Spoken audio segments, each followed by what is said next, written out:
গোলাপের মতো সুন্দর আমল। এক গ্রামে রায়ান নামে 4 বছরের এক ছোট্ট ছেলে থাকত।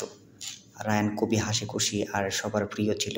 একদিন তার দাদি তাকে বললেন, রায়ান, তুমি জানো আমাদের আমল যেন সবসময় ফুলের মতো সুন্দর হয়? রায়ান জানতে চাইল, আমল ফুলের মতো কিভাবে হয় দাদি?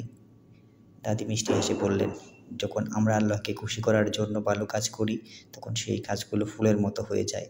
যেমন তুমি যদি কারোর সাথে মিষ্টি করে কথা বলো, কাউকে সাহায্য করো অথবা নামাজ পড়ো, তাহলে সেগুলো ফুলের মতো আমল।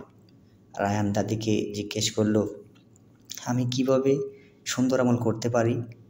দাদি বললেন, তুমি যদি মিথ্যা না বলো, জোরে চিৎকার না করো, বাবা মার কথা শোনো, আল্লাহকে সবসময় মনে রাখো, তাহলে তোমার আমলগুলো অনেক সুন্দর হবে। পরদিন সকালে রায়ান তার খেলনা নিয়ে খেলছিল। হঠাৎ তার ছোট বোন এসে একটা খেলনা চাইলো। রায়ান প্রথমে দিতে চাচ্ছিল না, কিন্তু পরে মনে পড়লো দাদির কথা, ভালো কাজ করলে আমল ফুলের মতো হয়।